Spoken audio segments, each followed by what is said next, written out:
It looked like any other delivery. 2 pallets. A forklift. A removals lorry waiting quietly at Portsmouth docks. No customs alarm.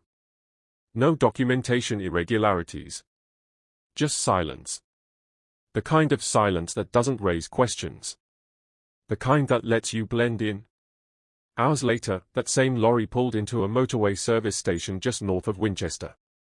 No urgency. No drama. Just another vehicle on the road, until a blacked-out car pulled alongside. A short exchange, barely noticeable. Then both vehicles disappeared northbound, up the M3. But what the men inside didn't know was that the cocaine was already gone. Intercepted days earlier by Dutch police, replaced with dummy bricks. They were transporting nothing. And every turn they took, every mile covered, had already been mapped, monitored, and logged by British and Dutch authorities working in tandem. This wasn't a lucky catch. It was a test. And Jonathan Arnold had just failed it. Because that van didn't just carry 2 pallets. It carried the final piece of a drug empire built in plain sight. And now, the walls were closing in. This is how a man with a removals company moved £135 million in cocaine. And never thought anyone was watching. Until it was already too late. Welcome to Crimecast UK, where Britain's darkest criminal empires come to light. If you're drawn to the stories buried beneath the surface, take a moment to like, subscribe, and turn on the notification bell, so you never miss any UK stories lurking beneath the surface. Jonathan Arnold didn't grow up in poverty. He wasn't hardened by the streets. He was born into comfort, raised in a quiet part of Staffordshire, and educated at one of Britain's most prestigious boarding schools, Repton, where annual fees exceed £45,000. It was the kind of environment that taught tradition, discipline, and ambition. Arnold wasn't just a name on the register, he represented the school in cricket and even trialled with Aston Villa. Those early years told a simple story. Promising student. Talented athlete. Clean background. After leaving school, he joined the family business, a signage company, installing pub signs across the country. It was manual work. Long drives. Early mornings. But it was steady. Then came 2020. The pandemic closed doors across Britain, and for the Arnold family business, it closed them permanently. Contracts were cancelled. Sites were shut down. And at just 25 years old, Jonathan Arnold found himself out of work and facing an uncertain future. That's when he launched Real Estate Removals. He branded it well: clean vans, a company website, uniforms, and high-visibility jackets. He took bookings online. Posted staff photos. They looked like any small removals firm trying to survive in a post-COVID economy. But something was missing. By the end of 2021, complaints began to surface. Customers reported damaged vans, lost furniture, and missed drop-offs. Drivers weren't showing up. Schedules were breaking down. And yet, Jonathan Arnold kept himself visible. Smiling in team photos. Responding to inquiries. Promoting the business as if nothing were wrong. Because on paper, he was still the clean-cut entrepreneur. Privately educated. Family-oriented. Professional. But in reality, something else was building. Not a logistics firm. Not a moving company. Something more secretive. More profitable. And far more dangerous. The cracks were obvious. Jobs were drying up. Clients were backing out. Vans were sitting idle. And the removals business that once looked promising was now bleeding money. Arnold was under pressure. Long hours. Missed payments. A company that was barely holding together. According to court records and family statements, this is when tramadol entered the picture. At first, it was a few pills. Then more. Eventually, as many as 20 tablets a day. It masked the exhaustion. But it didn't solve the problem. The calls started coming in. They weren't about sofas or packing crates. They were quiet offers. Simple instructions. Overseas run. No questions. Arnold already had everything he needed. The vans. The routes. The drivers. Infrastructure built for removals. Now repurposed. He didn't push back. He didn't ask who was behind the cargo. He agreed. The first job was small. A single van. A hidden floor compartment. One trip across the channel. A fake job sheet. Nothing that would raise alarm. But it didn't end there. That one trip became 2. Then 4. Then dozens. He adjusted schedules. He recruited people he trusted. Kept the paperwork clean. Because the removals business didn't have to stop, it just had to look legitimate. And slowly, real estate removals became more than a front. It became a system.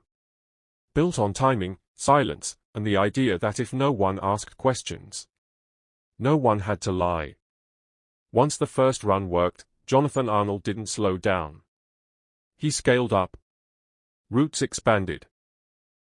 What started as quiet trips across the channel soon became a rotation, Dover to Amsterdam, Belgium to Manchester, and Portsmouth to Staffordshire. The journeys looked routine. Marked as household removals. No reason to stop them. No reason to search. But inside the vans, things were different. Vehicles were refitted with false floors, dummy walls, and professionally built compartments. Large enough to hold hundreds of kilos. Invisible during casual inspections. Effective enough to pass through multiple borders. Real estate removals still had a company website. Still posted team photos. Still looked clean on paper. But by now, it wasn't a removals business. It was a criminal logistics operation, quiet, consistent, and highly structured. Arnold didn't run it alone. James Jenkins, 25. On the surface, he was just another driver. In reality, he coordinated movements, issuing instructions, planning drop-offs, and managing routes. Phone evidence later confirmed his role in managing delivery schedules and communicating with couriers mid-run. Sadiq, 43, was harder to track. He didn't talk much. He didn't leave digital traces. But investigators later logged his presence at multiple key handovers. He was the one tailing deliveries, keeping eyes on the product until it was safely stored. Then there was Connor Fletcher, 25. No criminal record. No noise. Just a driver making regular cross-border trips. Always the same route, UK to Amsterdam, overnight return through Dover. Every run looked normal. Each man played a role. Each van carried weight. Each job was disguised. By now, the removals business wasn't the cover. It was the system. But as the shipments got larger, the risks got higher. And while the team focused on staying invisible, someone else had started watching. By early 2022, Jonathan Arnold wasn't running a removals company. He was running an empire. Shipments were increasing. Bigger volumes, tighter schedules, more hands involved. Police would later estimate that the operation had moved over £135 million worth of drugs, with direct links to Colombian cocaine shipments entering Europe. Arnold scaled his lifestyle to match. He flew to Dubai. Leased a Ferrari. Had cosmetic dental work done at a high-end clinic. And according to law enforcement, he wore a Rolex, a clear sign of the money coming in. Back in the UK, the company front stayed active. Real estate removals continued posting online. Photos of clean vans. Staff in uniform. On paper, nothing had changed. But complaints were building. Real clients, people who booked standard removals, began reporting damaged vans, lost furniture, and jobs that simply didn't happen. Some employees quit. Others stayed quiet, either loyal or unaware of what the vans were really moving. Still, Arnold kept things operational. Same branding. Same staff photos. Same booking forms. But the cracks were beginning to show. In January 2022, one of his drivers was stopped by French customs in Calais. The van looked ordinary. The paperwork was in order. But officers searched deeper and found 63 kilograms of cocaine and 101 kilograms of ketamine. Estimated street value, £2.5 million. The van was tied directly to real estate removals. There were no arrests in the UK. No press release. Just a quiet alert sent to British authorities. Files opened. Patterns logged. But no headlines. Because investigators weren't ready to move. They were still watching. April 2022. A commercial cargo ship docks in the Netherlands. A routine shipment, pallets of bananas, bound for Portsmouth. The paperwork is clean. The cargo appears legitimate. But Dutch authorities are already watching. Inside the load, concealed with industrial precision, is 1.5 tons of high-purity cocaine.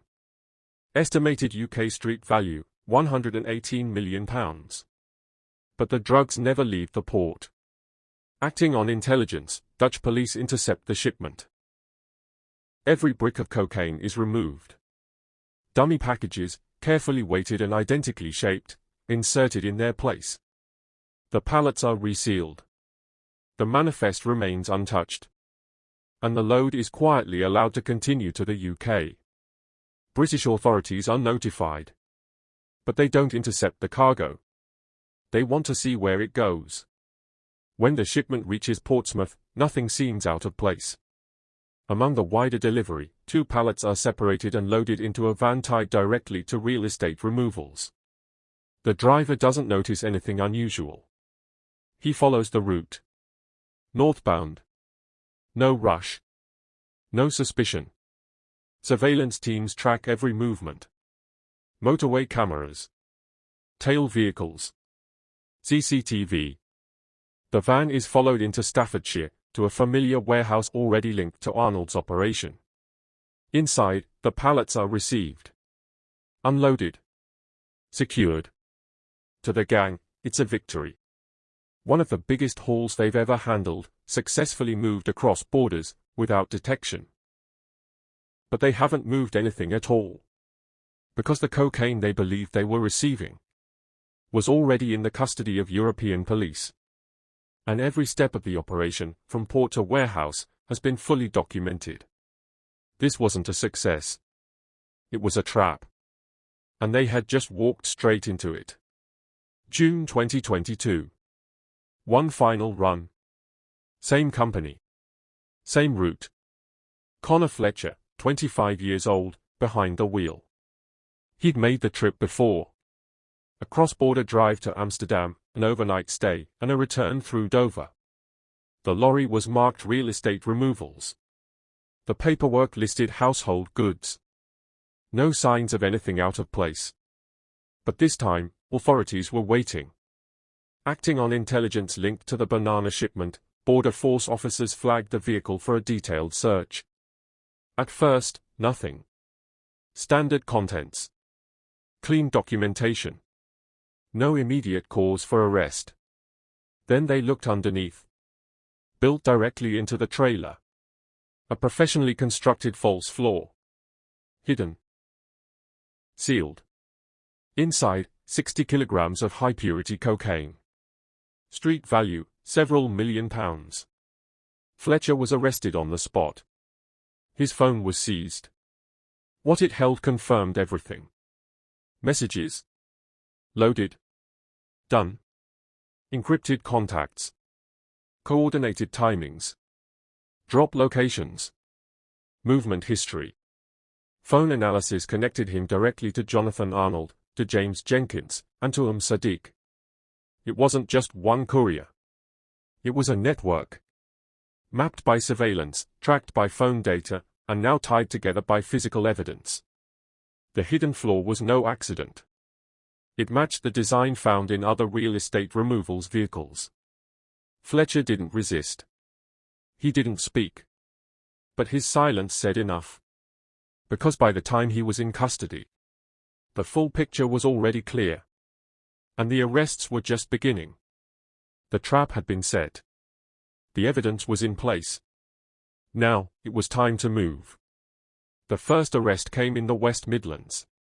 James Jenkins, age 25. A man known for staying off the radar but central to the van schedules and route planning. He coordinated movements, passed instructions, and kept the wheels turning. Inside the property, officers found mobile phones, driver logs, and encrypted messaging apps, matching dates and locations of known cross-border runs. The data pulled from his devices showed he'd been issuing orders during key shipments, including the now infamous banana run. Not long after, another suspect was picked up. This time, near the docks. Humayun Sadiq, age 43. He wasn't loud. He wasn't visible. But surveillance placed him at multiple drop locations, always nearby when transfers were happening. Inside his vehicle, police discovered digital route planning tools, a second encrypted mobile, and gear consistent with counter-surveillance techniques. He was more than just an observer, he was the one making sure the shipments were safe, the timings tight, and the handovers clean. The final arrest was the one that mattered most. Jonathan Arnold, age 29. Taken into custody at the Staffordshire warehouse that had become the operations headquarters. Simultaneous searches were carried out at both his home and business premises. Inside, officers found a full suite of evidence. Company records, van hire agreements, burner phones, and tracking data. Several vehicles at the site were found with hidden compartments, identical to the one used in the Dover seizure. Text messages tied him to each journey. Drop-offs, timings, contact numbers, everything led back to him. And then, it all moved to court. The headlines quickly followed. Not just for the drugs. Not just for the methods. But for the name now publicly attached. Sue Arnold, Jonathan's mother, had once served as Deputy Police and Crime Commissioner for Staffordshire. Her role, community safety, law enforcement accountability. She wasn't arrested. She wasn't charged. But during a raid on the family home, officers seized a USB stick containing only family videos, including footage from her grandson's christening. The footage would eventually be returned, but her name was now forever connected to the case. In court, prosecutors didn't present a gang. They presented a structure. A business model for organized crime. With ranks, logistics, and systems as effective as any legal company. The sentences reflected the roles. Jonathan Arnold, the man who had overseen the system and who coordinated hires, routes, and final deliveries, was sentenced to 23 years and 6 months in prison. Humayun Sadiq, the on-the-ground coordinator, the one who shadowed deliveries and kept the timetable moving, was handed 27 years and described as a key enabler of the entire operation. James Jenkins, the quiet, calculated, embedded within the firm route planner, received 15 years, convicted for directing drivers and communicating during active smuggling runs. Connor Fletcher, the courier, who stopped at Dover with 60 kilos beneath a false floor, received 12 years. Jonathan Arnold didn't run a street corner. He ran a fleet. A logistics company with branded vans, job sheets, and team photos. But beneath it all, real estate removals was never just moving furniture. It was moving product. Moving money. Moving trust across borders, until one shipment didn't land the way it was meant to. No weapons. No rival turf. Just a false floor, a silent switch, and a shipment of bananas that reached the UK without a single gram inside. That's what brought it down. Not chaos, but control. So what was Jonathan Arnold? A mastermind building his own supply chain? Or a business owner in over his head? Overtaken by addiction and pulled under by the very system he designed? Was this the rise and fall of a kingpin? Or the collapse of a man who couldn't stop what he started? Let us know what you think in the comments section. And don't forget to like, subscribe, and turn on the notification bell, so you never miss any real UK crime stories.